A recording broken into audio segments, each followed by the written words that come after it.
Menjelang siang, Prof. dan teman-teman sekalian, berikut saya akan melakukan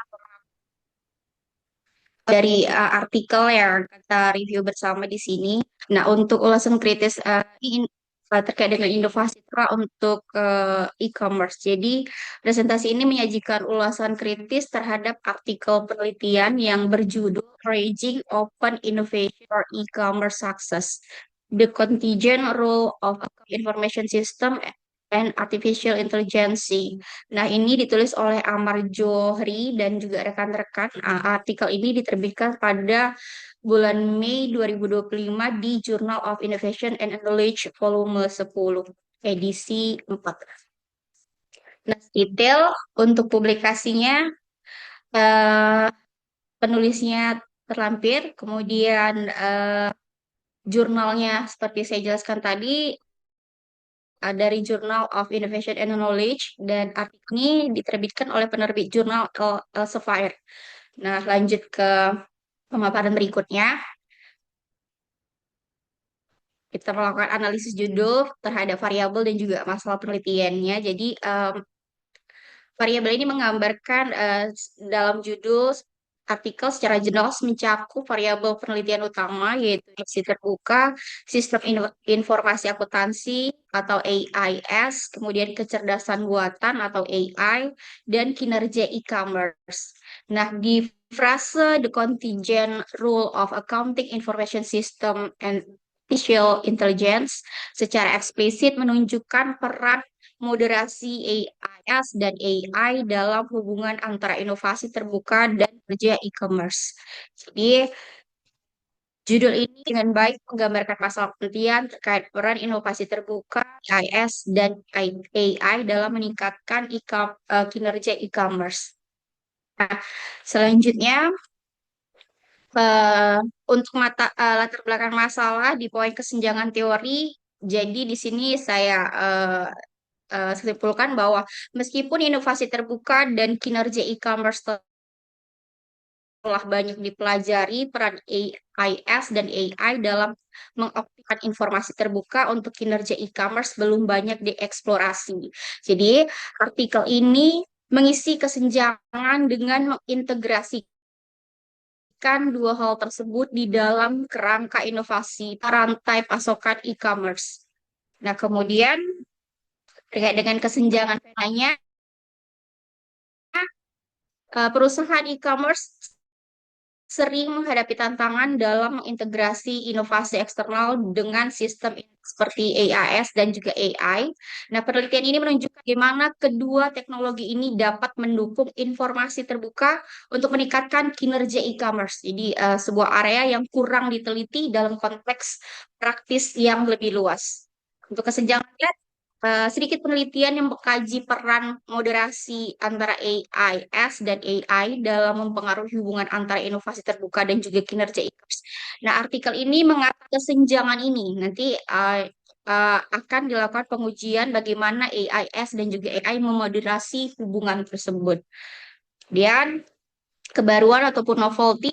Nah, artikel ini menawarkan kebaruan signifikan dengan menggabungkan inovasi terbuka dengan dua elemen tersebut dalam konteks e-commerce. Jadi menjelaskan peran moderasi dan juga memberikan wawasan baru tentang bagaimana kompetensi digital menjadi faktor hubung dalam meningkatkan kinerja bisnis e-commerce.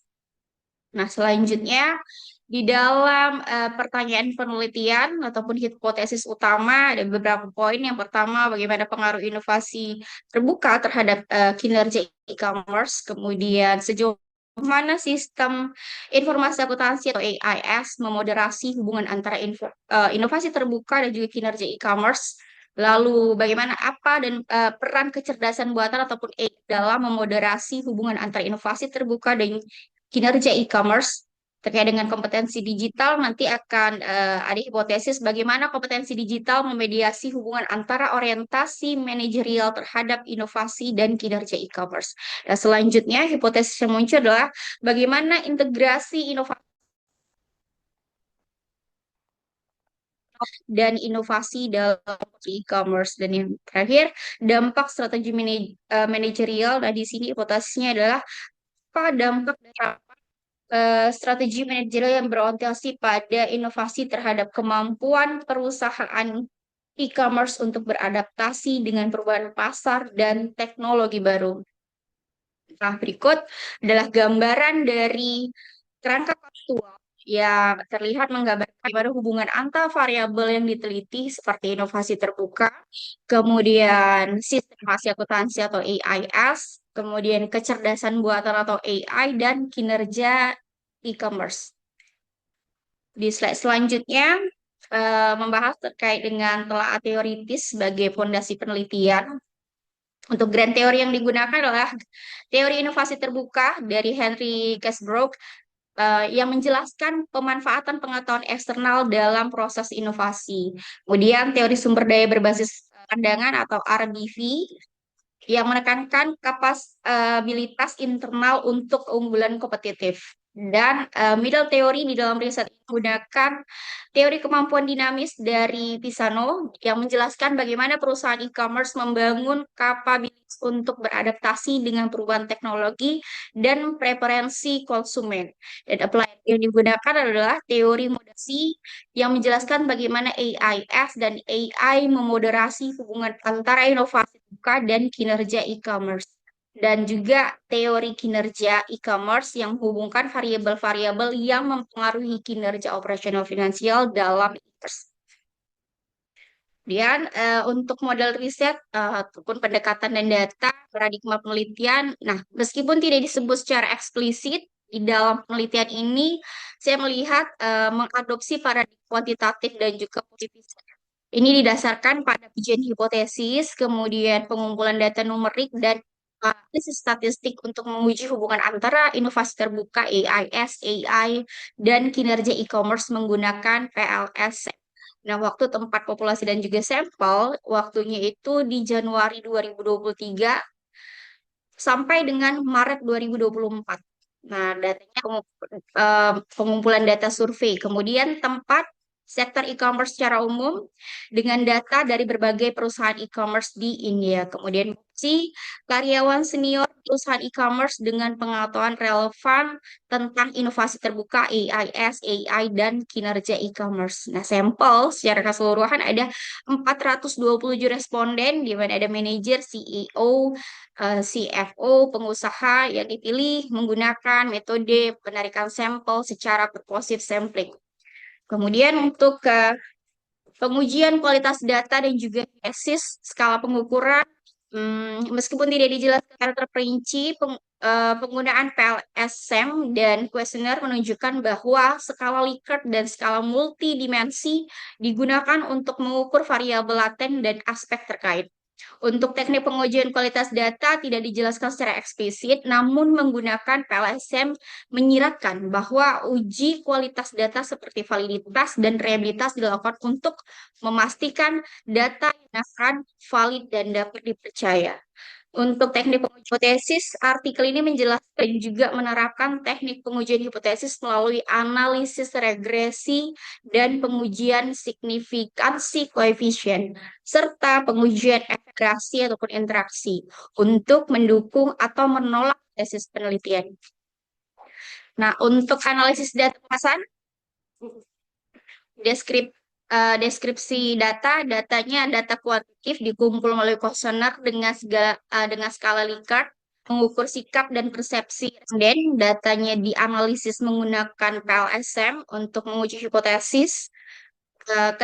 Keterkaitan dengan teori, artikel ini menghubungkan inovasi terbuka dengan peningkatan kinerja e-commerce serta peran AIS dan AI dalam memoderasi hubungan tersebut, menunjukkan bagaimana teknologi mendukung pengelolaan data finansial dan mengambil keputusan strategis. Kemudian, temuan hasil uji hipotesis dijelaskan melalui tabel regresi dan statistik uji signifikansi, menghubungkan hasil empiris, hipotesis awal, dan implikasinya terhadap teori. Untuk keterkaitan dan penelitian terdahulu, nah temuan ini baru dikaitkan dengan penelitian terdahulu, misalkan beberapa penelitian yang terdahulu yang dikaitkan adalah dari Cashpro, kemudian Grande et al. Terusnya untuk mengkonfirmasi dan memperluas pemahaman tentang hubungan antara inovasi terbuka, AIS, AI, dan kinerja e-commerce.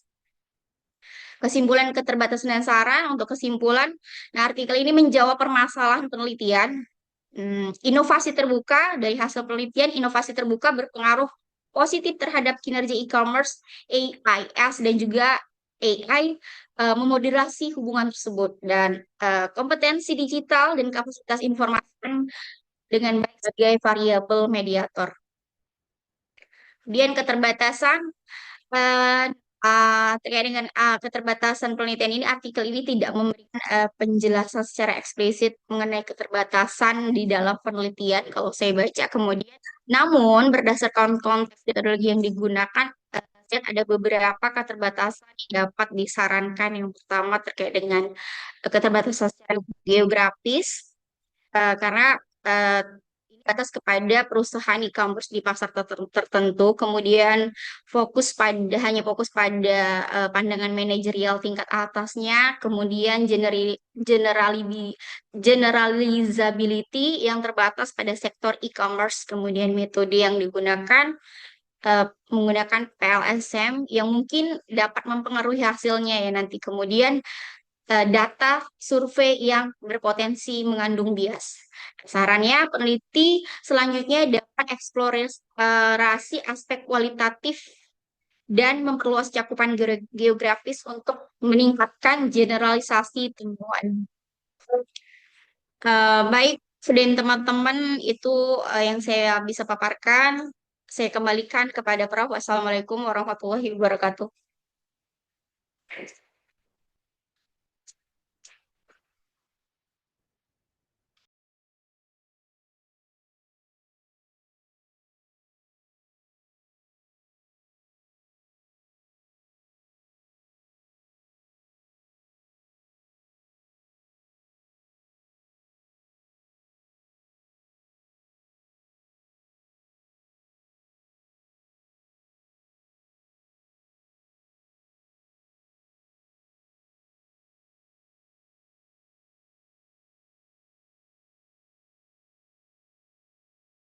Ya, berikutnya dipersilakan pada Bapak Ibu untuk menanggapinya.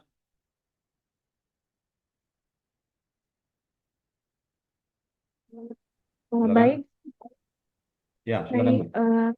Prof. Perkenalkan saya Anita.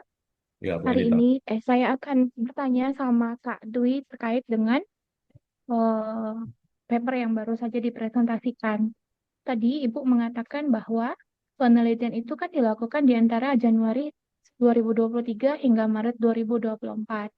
Jadi dia memilih rentang waktu tertentu dalam melakukan penelitian. Kira-kira apakah dalam paper yang tadi Ibu review ada alasan kenapa peneliti itu melakukan penelitian antara Januari 2023 hingga Maret 2024? Terima kasih. Ya, dipersilakan. Langsung dijawab, Prof. Ya, langsung dijawab.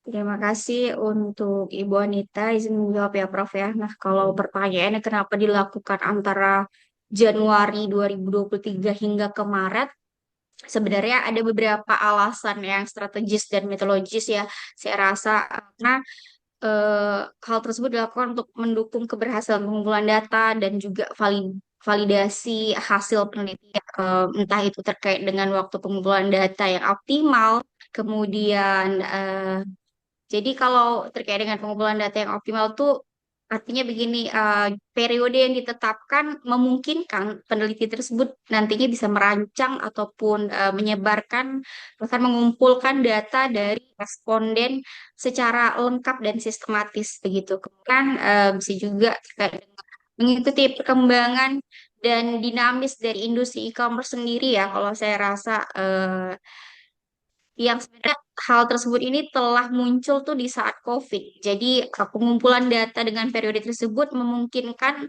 nantinya peneliti mendapatkan gambaran yang lebih terbaru dan juga relevan secara tren begitu. Kemudian eh, Mungkin juga kayak dengan bagaimana menyesuaikan dengan kalender akademik bisnis ya. Jadi pertimbangannya adalah kalender akademik dan operasional di dunia bisnis. Nah, sehingga artinya memudahkan partisipan ataupun dengan range penelitian tersebut, waktu penelitian tersebut itu nantinya dapat memudahkan si partisipan yaitu responden senior yang punya banyak urusan lah begitu ya, dapat memiliki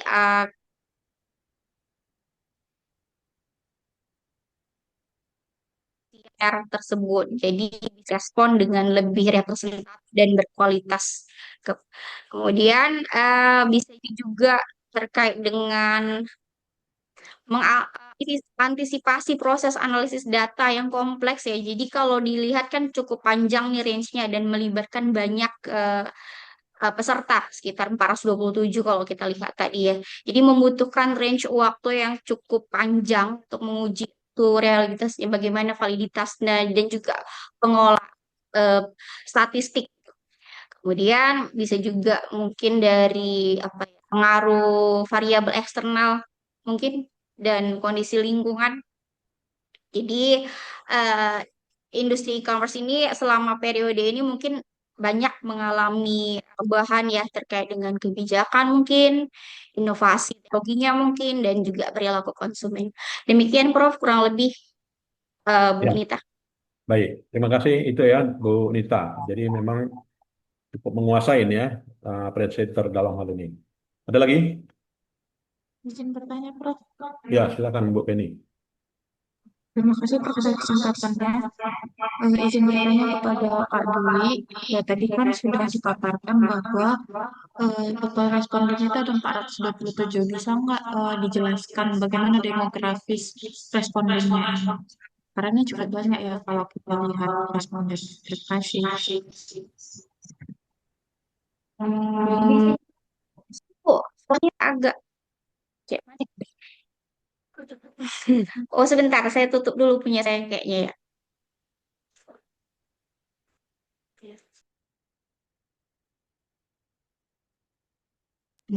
Baik, terima kasih Prof. Ini kita ulang lagi. Tadi kan Kakak menyebutkan bahwa respondennya itu ada 427 400 ya. responden. Ya, dan ini termasuk responden yang cukup besar dalam sebuah penelitian. Nah, bagaimana demografis dari responden tersebut?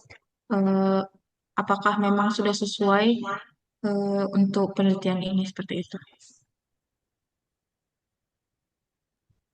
Ya, Prof. Langsung dijawab, Prof. Ya, langsung deh. Oke, terima kasih untuk pertanyaan ini, Bu Feni. Nah, benar untuk responden ini cukup banyak. Respondennya itu sekitar 427 responden. Nah, di dalam penelitian ini dilakukan di perusahaan yang e-commerce, yang di sini mewakili. Jadi, macam dengan skala perusahaan yang juga macam-macam. Kemudian, saat melakukan penelitian, peneliti ini menggunakan teknikal penarikan sampel tuh dengan purposive sampling. Jadi secara demografis itu ditarik dengan beberapa karakteristik tertentu seperti itu. Seperti misalkan posisi ataupun jabatan itu kalau saya lihat sekitar 27. Nah, itu ada manajer sekitar 27%, kemudian ada pengusaha, ada 36% pengusahanya, kemudian ada 5% CEO, ada 22% adalah financial officer.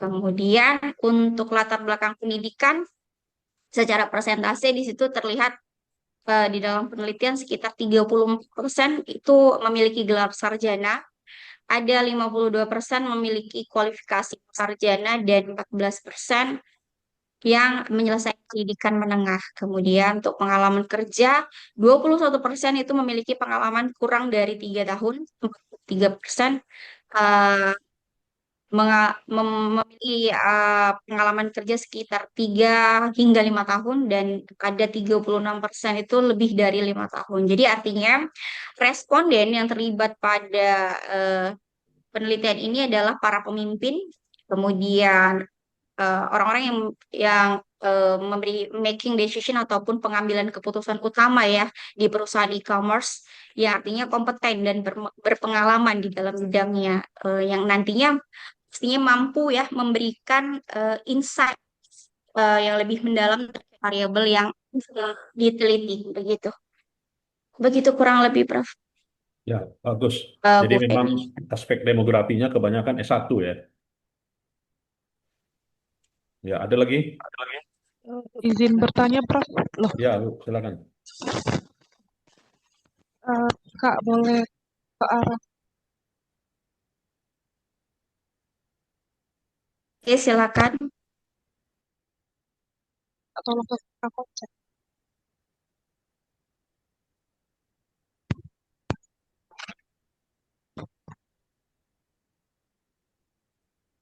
Kak, eh, Yola mau tanya nih, Kak. Untuk kakak konsep ini kan, Kak. Itu arti tadi tanda putus-putus itu apa ya, Kak? Terus yang mana Y-nya, yang mana X-nya, Kak? Udah itu aja, Kak. Makasih, Kak. Iya, silakan. Sekali lagi di apa kan pertanyaannya kagak Ya, berisik. ini kan, Kak, kakak konseptualnya ini Kakak sajikan. Ya kan? Terus kan ada garis putus-putus nih di accounting information system sama AI kan. Bisa jelasin kan Kak, kenapa itu tanda putus-putus? Satu. Yang kedua, mana variabel X dan mana variabel Y? Dan ini Kak, ke kakak konseptual dulu Kak. Yang mana variabel X, yang mana variabel Y? Atau mungkin ada variabel moderasi atau intervening Kak? Cukup jelas Kak Dwi? Oke, jelas. Langsung dijawab, Prof. Ya, langsung. Oke. Nah, sebenarnya untuk pertanyaan tersebut bisa dijawab dalam konteks melihat dari hipotesis utama penelitian ya, Bu Yola. Jadi di sini bisa terlihat siapa dan apa variabel moderasi dan juga variabel intervening yang digunakan begitu. Jadi em, dari hasil sebenarnya juga bisa dilihat dari hasil penelitian. Kita lihat ya supaya lebih clear. Nah, di hasil penelitian, dalam hasil penelitian juga ini sudah terlihat bahkan dalam kesimpulan bahwa inovasi terbuka berpengaruh positif terhadap kinerja e-commerce, AIS, memoderasi, dan juga AI. Artinya AIS dan juga AI ini adalah variabel moderasi. Kemudian kompetensi digital, kapasitas inovasi berperan sebagai variabel mediator. Saya rasa itu saja, Prof. Ya, bagus. Nah, kira-kira ada lagi Bapak Ibu? Ya, jadi Izin Prof. ya silakan Bu. Baik, izin Ibu Dwi, saya mau bertanya. Tadi Ibu Dwi menggunakan metode PLS-SEM, gitu ya. Nah, jadi saya mau menanyakan kira-kira apakah ada metode yang lebih tepat selain PLS-SEM ini? Jika nantinya kita mau melakukan penelitian lebih lanjut tentang eh, artikel seperti yang Ibu Dwi sajikan. Demikian Ibu Dwi, terima kasih.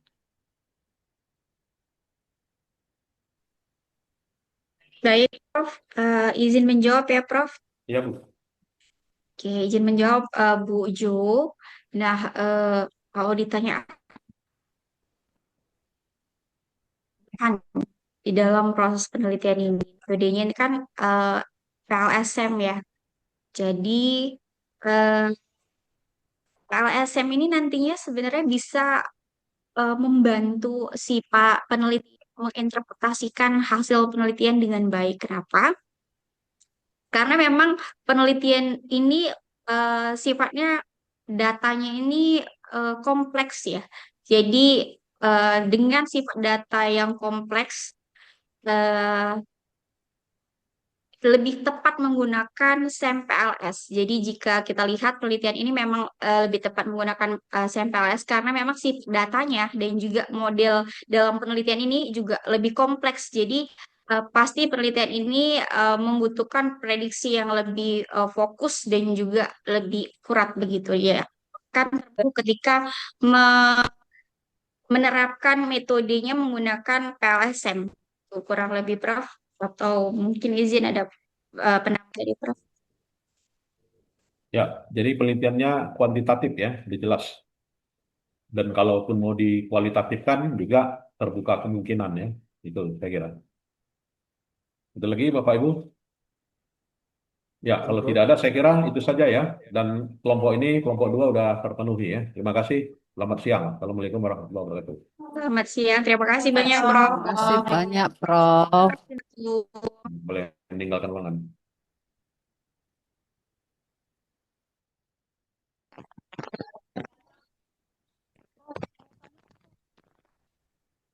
Prof, udah tutup, Prof. Halo, Prof. Ya, ya.